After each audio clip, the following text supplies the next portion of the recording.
one constant element for me when we deal with regional integration is the comparison between the potentially high leverage for development and high expectation from regional integration and the relatively generally slow implementation, slow progress in the field. Finally, I would mention the role of the private sector in regional integration. The dialogue with the private sector in many policy areas, and certainly when it comes to trade and regional integration, is conducted at a very different level, to put it mildly, in different contexts. And I think the role and potential of private sector also in respect of regional integration would deserve to be better developed. So also on the linkages between the private sector, African capacity and the dialogue with the regional economic communities or the regional integration organization, I don't think it's there very much. I mean, or at least will deserve to be improved. The European Union has this kind of schizophrenia. It preaches the gospel of ownership, and that's great nomenclature. But at the same time, the subliminal message to all ACP regional integration, be like us. So there is no room for invention. And I would argue that that is one of the reasons why the more interesting streams of regional integration, which are emerging, and especially in Africa, are not supported frontally by the European Union. Who are the future ACP countries when we think about Africa? If the regional dynamics are also wanted to include North Africa, should we pay attention to that and leave that option open? And then our key concern really was this question of regional bodies and their capacity.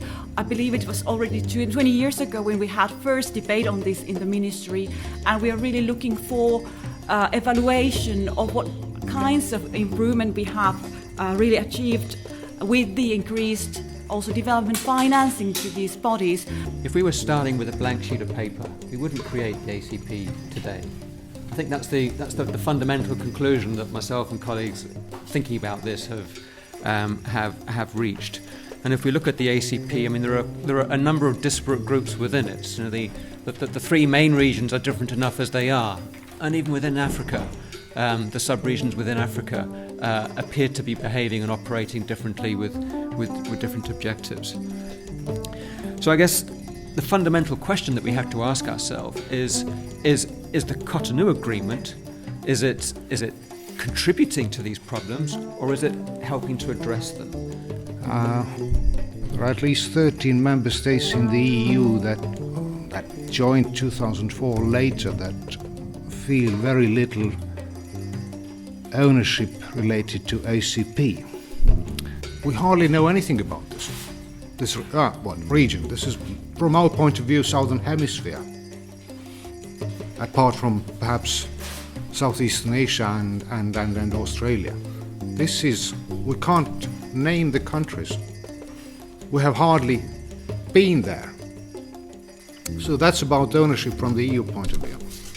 We are talking about the process, whether we need to have an ACP EU regional integration within post-Cotonou, or we're looking at the support for regional integration. I have a bit of a difficulty to see when we take the helicopter view of whether that really fits within an ACP-EU framework, or everything we've been saying here could fit within a joint EU-Africa partnership, or whatever partnership you have with Pacific or Caribbean. I think to me it's very important that at some point in time we, to me you were talking about we're tailors, but we need those clothes at the end of the day. I want to insist on two things about regional integration. One is mobility and the other one connectivity. I mean, that's the same, be it for Africa or Europe. If you want a regional integration, you have to have mobility and you have to be connected to your neighboring countries. High expectations, but slow implementation. Why is there this slow implementation? And in the literature, there are economic reasons, specific to South-South communities. There are political economy reasons and there are political reasons. And if I may single out one of this setup, it is also the specific role of regional hegemony.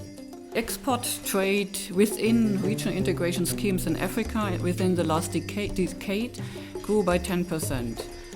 But exports within Sub-Saharan Africa, within Africa beyond integration schemes, grew by 25%. So we see that there is really the potential.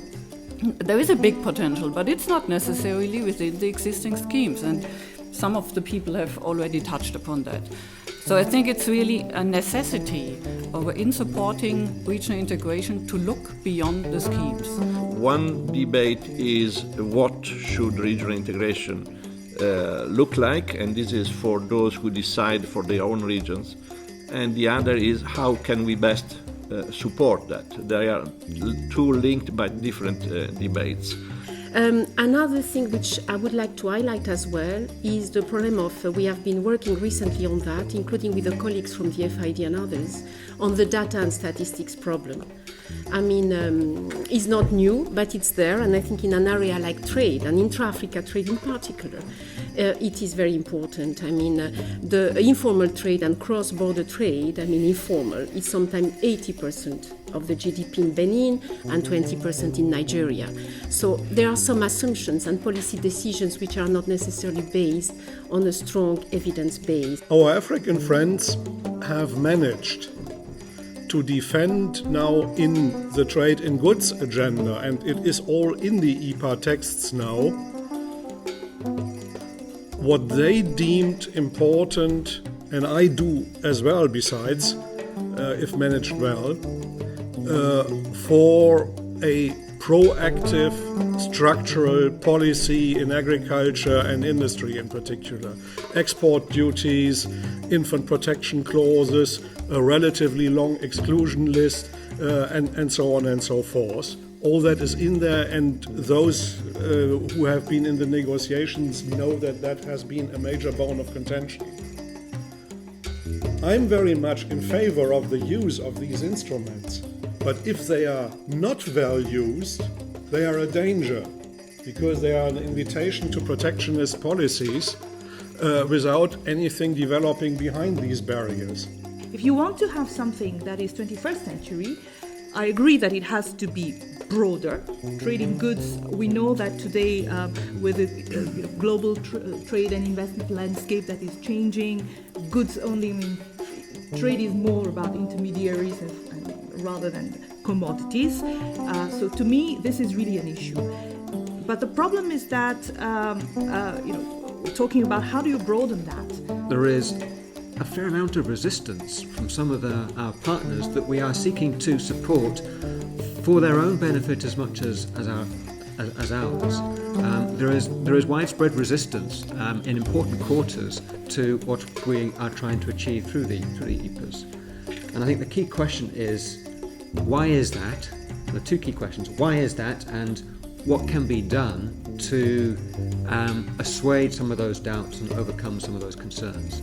Unless we have that strategic thinking, all what we do is just maybe a reaction to a number of problems that we have faced ourselves in our work, daily work, but it's not embedded in a long-term strategy. What should constitute a part of the post-Cotonou construct? What should be handled at ACP level? What should be handled at the national/regional level? The role of the non-execution clause in the CPA. Is there a role for the ACP-EU to promote global development agenda? How much of TFA implementation can be done at regional and national level? And what is the added value of the ACP in this endeavor? Do the ACP-EU have a common vision on economic growth and sustainable development? Do we know what works in the CPA, and how can these be propagated? How do we ensure coherence at the international fora?